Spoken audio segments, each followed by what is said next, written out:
ओम नमः शिवाय। हर हर महादेव। आप सभी भक्तों का हमारे चैनल में स्वागत है। भक्तों, आज हम सुनेंगे सोमवार की व्रत कथा, जिसे आप अंत तक श्रवण करें और कमेंट में हर हर महादेव लिखकर हमारे चैनल को सब्सक्राइब जरूर कर लें।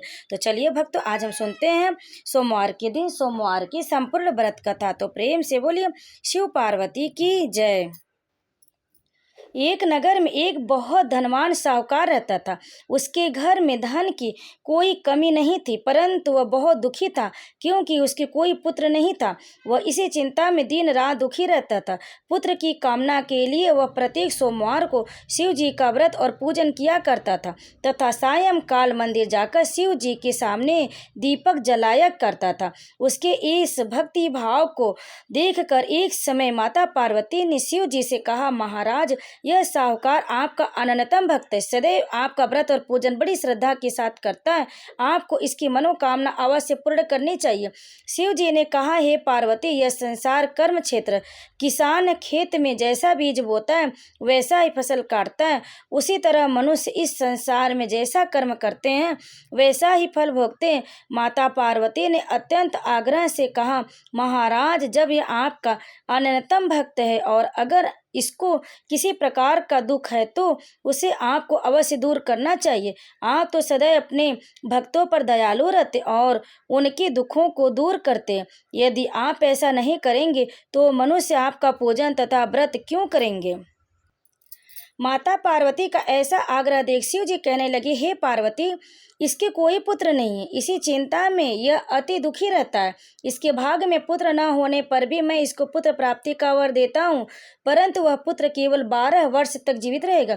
इसके पश्चात वह मृत्यु को प्राप्त हो जाएगा। इससे अधिक मैं इसके लिए कुछ नहीं कर सकता।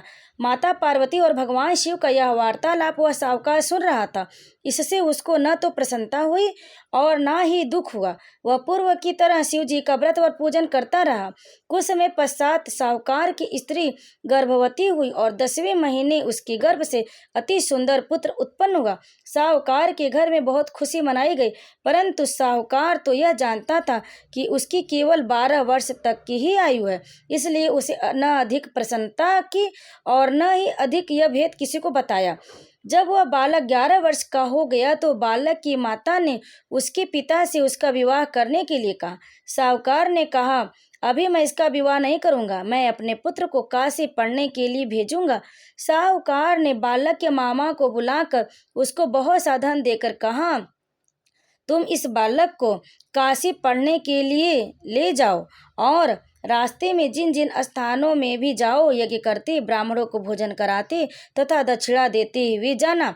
दोनों मामा भांजे यज्ञ करते, ब्राह्मणों को भोजन कराते तथा दक्षिणा देते काशी की ओर चल पड़े।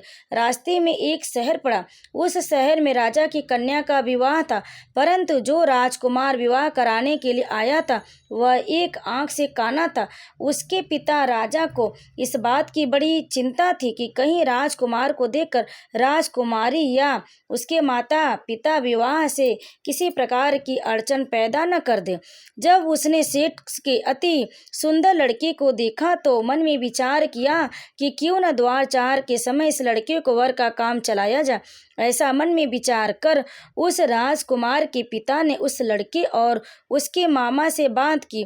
वे राजी हो गए। फिर उस साहूकार के लड़के को वर के कपड़े पहनाकर तथा घोड़ी पर बैठाकर कन्या के द्वार पर ले गए। सभी कार्य प्रसन्नता से पूर्ण हो गए। राजकुमार के पिता ने सोचा कि यदि विवाह भी इसी लड़के से करा दिया जाए तो क्या बुराई है। ऐसा विचार करके लड़के और उसके मामा ने कहा, यदि आप फेरों और कन्यादान के काम को भी पूरा करा दें तो आपकी बड़ी कृपा होगी। मैं इसके बदले आपको बहुत सारा धन दूंगा। दोनों ने इसे सहर्ष स्वीकार कर लिया। विवाह कार्य बहुत अच्छी तरह से संपन्न हो गया। सेठ का पुत्र जिस समय जाने लगा तो उसने राजकुमारी की चुंदड़ी के पल्ले पर लिख दिया, तुम्हारा विवाह मेरे साथ हुआ, परंतु जिस राजकुमार के साथ तुम्हें विदा होगे वह एक आंख से काना है। मैं काशी पढ़ने जा रहा हूँ। सेठ के लड़के के जाने के पश्चात राजकुमारी ने जब चुदड़ी पर ऐसा लिखा हुआ पाया तो उसने कान्हे राजकुमार के साथ जाने से मना कर दिया। उसने अपने माता पिता को सारी बात बता दी और कहा कि यह मेरा पति नहीं है, मेरा विवाह इनके साथ नहीं हुआ। जिसके साथ मेरा विवाह हुआ है वह तो काशी पढ़ने के लिए गया है।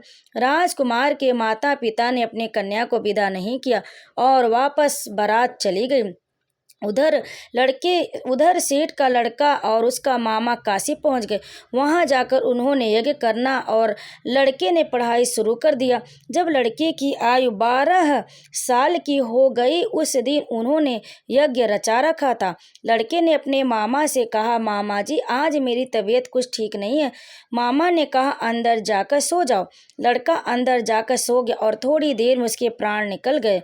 जब उसके मामा ने आकर देखा कि उसका भांजा मृत पड़ा है तो उसको बड़ा दुख हुआ। उसने सोचा कि अगर मैं अभी रोना पीटना मचा दूं तो यज्ञ का कार्य अधूरा रह जाएगा। अतः उसने जल्दी से यज्ञ का कार्य समाप्त करवाकर ब्राह्मणों के जाने के बाद रोना पीटना शुरू कर दिया। संयोगवश उसी समय शिव पार्वती उधर से जा रहे थे। जब उन्होंने जोर से रोने की आवाज़ सुनी तो पार्वती जी कहने लगी, महाराज कोई दुखिया रो रहा है, इसके कष्ट को दूर कीजिए। जब शिव पार्वती वहां पहुंचे तो उन्होंने पाया कि वहां एक लड़का मृत पड़ा था। माता पार्वती कहने लगी, महाराज यह तो वही सेठ का लड़का है जो आपके वरदान से उत्पन्न हुआ था। शिव जी ने कहा, पार्वती इसकी आयु इतनी ही थी और यह भोग चुका। तब पार्वती जी ने कहा, हे महाराज इस बालक को कुछ और आयु दे, नहीं तो इसके माता पिता तड़प तड़प कर मर जाएंगे। माता पार्वती के बार बार आग्रह करने पर शिव जी ने उसको जीवन का वरदान दिया। शिव जी की कृपा से वह लड़का जीवित हो गया। शिव जी और पार्वती जी कैलाश पर्वत को चले गए। शिक्षा पूर्ण होने पर वह लड़का और उसका मामा उसी प्रकार यज्ञ करते, ब्राह्मणों को भोजन कराते तथा दक्षिणा देते अपने घर की ओर चल पड़े। रास्ते में उसी शहर में आए जहाँ उस लड़के का वहाँ की राजकुमारी से विवाह हुआ था। वहाँ आकर उन्होंने यज्ञ आरंभ कर दिया। उस लड़के के ससुर वहाँ के राजा ने उसको पहचान लिया और महल में ले जाकर उसकी बहुत आवभगत की। फिर बहुत से दास दासियों सहित आदर पूर्वक अपनी राजकुमारी और जवाई राजा को विदा किया। जब वे अपने शहर के निकट आए तो मामा ने कहा कि मैं पहले तुम्हारे घर जाकर तुम्हारे माता पिता को खबर कर आता हूँ। जब उस लड़के का मामा घर पहुंचा तो उसने देखा कि लड़के के माता पिता घर की छत पर बैठे थे। उन्होंने यह प्रण कर रखा था कि यदि हमारा पुत्र सकुशल लौट आया तो हम राजी खुशी नीचे आ जाएंगे, नहीं तो छत से गिरकर अपने प्राण दे देंगे। उस लड़के के मामा ने आकर जब यह समाचार दिया कि आपका पुत्र आ गया है तब उनको विश्वास नहीं आया। तब मामा ने शपथ पूर्वक कहा कि आपका पुत्र अपनी पत्नी तथा बहुत सारा धन साथ लेकर आया है। तो सेठ की प्रसन्नता से भर उठा। सेठ सेठानी आनंद पूर्वक नीचे आए। बाहर आकर उन्होंने अपने पुत्र तथा उसकी पत्नी का भरपूर स्वागत किया। सभी प्रसन्नता के साथ रहने लगे। जो कोई सोमवार के व्रत को धारण करता है अथवा इस कथा को पढ़ता या सुनता है उसके सब दुख दूर होकर उसकी समस्त मनोकामनाएं पूर्ण होती तथा इस लोक में नाना प्रकार के सुख भोग कर अंत में सदा शिव के लोक को प्राप्त होता।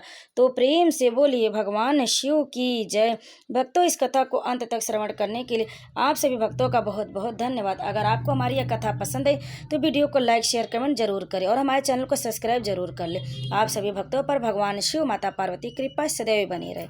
हर हर महादेव।